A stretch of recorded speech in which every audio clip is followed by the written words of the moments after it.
随着中国军舰的发展和时间的推移，022型导弹艇的不足也渐渐显露出来，并在2017年封存。但近期局势紧张之际，据美国国家利益杂志称，中国022型隐形导弹艇虽然早已被更先进的护舰代替，但022型隐形导弹艇在南部海域和对岸海峡附近的移动并发射武器，其舰载武器和性能无法被外界忽视。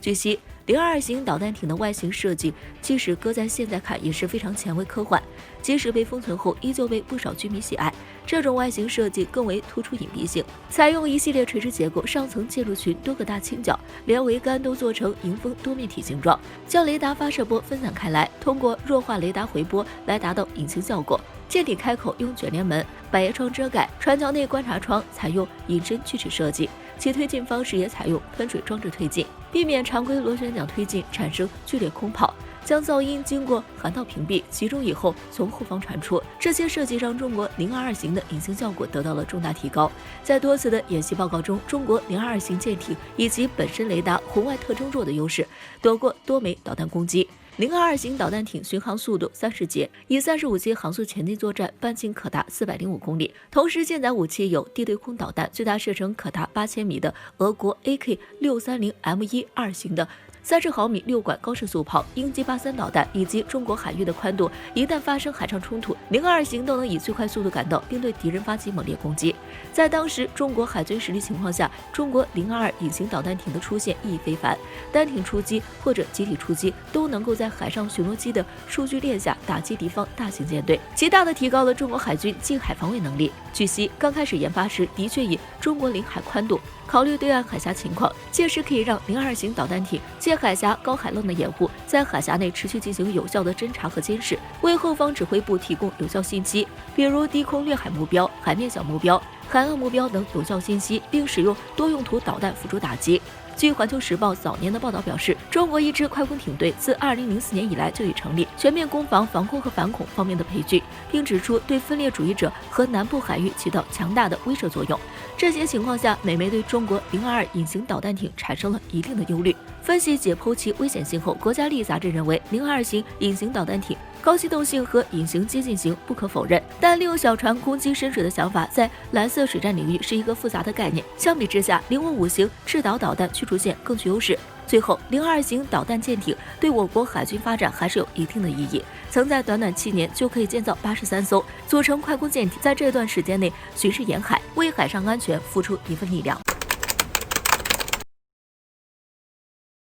据11月29日，印度媒体《今日印度》《印度时报》的消息显示，从27日开始，印度国内持续爆发了大规模的农民抗议运动，超过30万的农民纷纷走出家门，在110多个农民组织的整合下，试图冲击新德里当局，抗议新颁布的农业改革措施。而在29日当天，这场运动已经蔓延到印度各地，即便是印度的学生也开始加入到了抗议的运动当中。而随着事态的发展，已经有组织开始调整人手，安排小股人手占据铁路轨道，拦截铁路运输。也因为这一点，导致拉达克前进士兵眼巴巴指望的军力没了。而综合印度媒体的报道来看，新德里当局在事件爆发伊始就安排军警沿着这些抗议农民的行动轨迹，设置铁丝网、路障等设施，试图阻止这次抗议活动。而之前30万试图冲击新德里的农民，已经有小部分组织冲破了军警安排的拦截队伍。从社交媒体上流传的图片显示，已经有军警按耐不住情绪，对着人群开枪，而更多的还是抗议人群与印度军警爆发肢体冲突。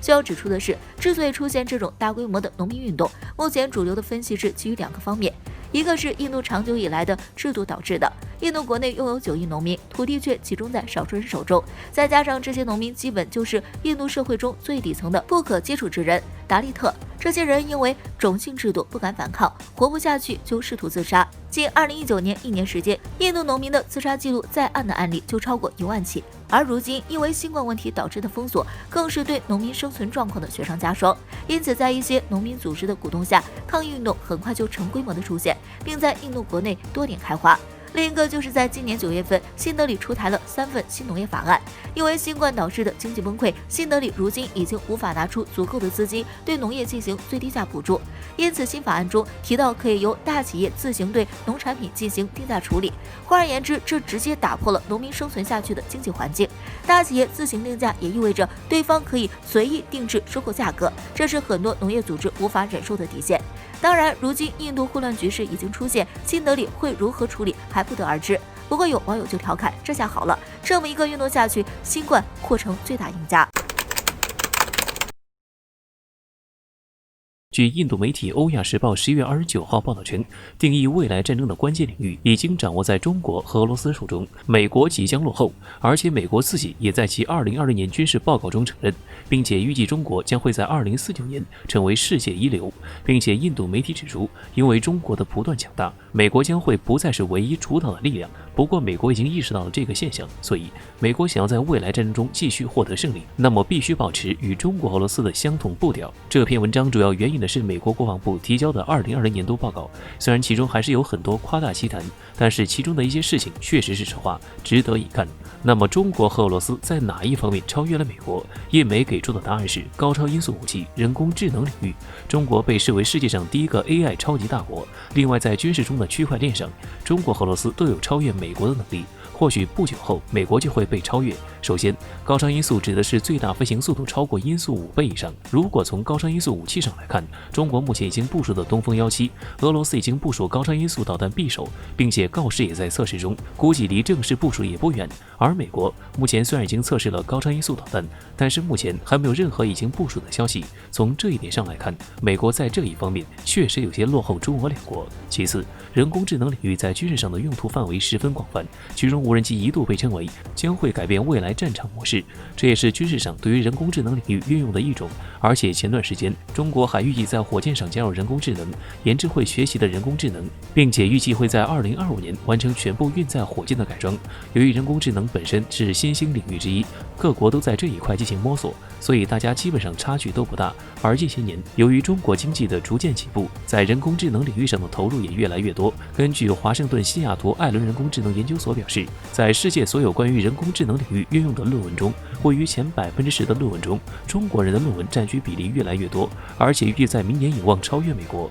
再有，在军事中占据重要地位的区块链，区块链是一种新型计算机技术的应用模式，不仅可以详细记载作战人员的状态，还可以阻止数据擦除，通过多方身份验证来增强和指挥的控制机制。区块链中非对称加密算法可以在数据被篡改时全程追踪记录，除非篡改的人可以同时修改超过1半以上的节点，但这并不是人力可为的，起码目前是。所以这在战争中对指挥机构和通讯枢纽来说相当重要，不仅记录关键信息不会丢失，也不会被敌人知晓。目前，军事区块链正在全球进行竞赛，不仅用于提高军事后勤、采购和财务效率，未来还会尝试开发下一代军事信息系统。美国今年发布的白皮书中，美国不能再承受在这个竞赛中继续输给俄罗斯和中国。在11月28号，我国龙腾网转译的一篇文章中提到，一名印度士兵近期在前线被活活冻死，而通过相关搜索发现，此事最早是在巴基斯坦国防论坛中被报道。该报道指出，来自纳西可地区的一位名为库尔迪普贾达夫的印度士兵，在驻扎 JMK 地区时因极端天气失温殉职。需要注意的是，巴基斯坦国防论坛报道中提出的 JMK 地区为缩写，实际上是指的查谟克什米尔地区。从地理上来说，该地区分为3大部分，即查谟、克什米尔谷地和拉达克地区。说好听点是失温殉职，但实际上就是被活活冻死。因此，报道中发生的地点恐怕就是在海拔最高又处在高原冬季的拉达克地区。自诩超级大国的印度网友哪里受得了这种负面新闻的传播？印度的键盘侠果断出击，开始在评论区带节奏，转移注意力。有印度网民就表示，在2012年的时候，巴基斯坦一处军事基地终于雪崩，80到100英尺的大雪将可怜的巴基斯坦士兵淹没，导致至少129人死亡。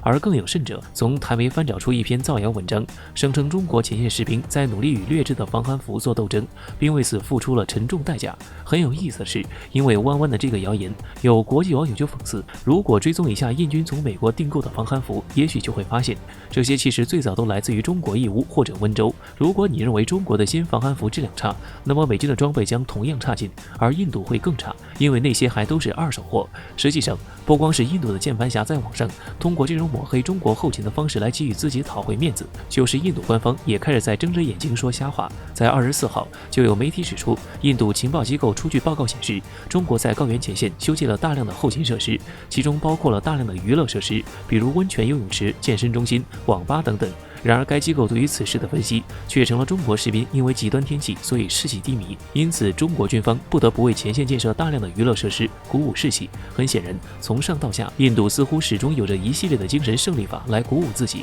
坚持在前线待下去。值得一提的是，有网友讽刺，一群在亚热带和热带生活的人，居然认为自己比生活在温带和亚寒带的人更加能够忍耐寒冷，搞得评论区和大型打脸现场一样。